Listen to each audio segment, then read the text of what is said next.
Miller S. Girl. Movie populated by verbose characters who are constantly one-upping each other with their vast literary knowledge. It seems no one in Miller S. Girl has read Nabokov. If they had, they would realize they allowed themselves to fall into a cliché copyright and get trapped.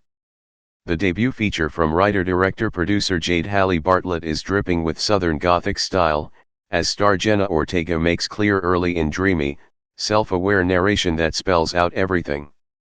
"I am 18 and entirely unremarkable," drawls Ortega's character, although her very name, Cairo Sweet, suggests otherwise. "Literature is my solace in my solitude." Cairo is a wealthy 18-year-old, living alone in her family's Tennessee mansion.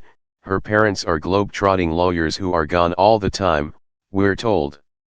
All she can do is laze about, smoking and scheming with her best friend, Winnie, a playful and wisecracking Gideon Adlon. She is a very alluring idea of a restless young person, wandering seductively through a misty forest in knee-high socks and mini skirts.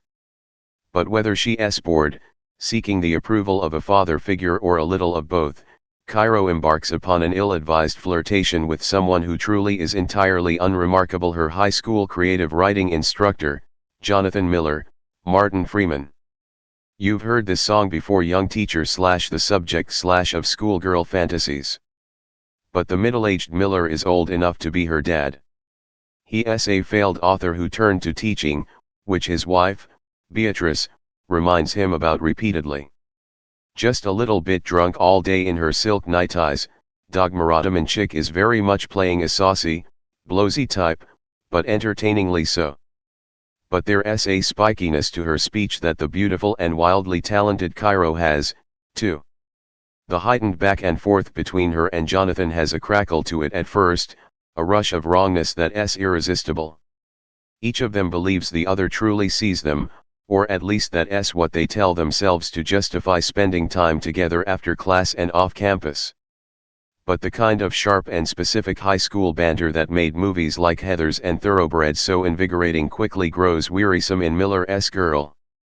This is especially true when Jonathan gives Cairo a midterm assignment to write a short story in the style of her favorite author and, of course, she chooses Henry Miller, purely for the provocation value.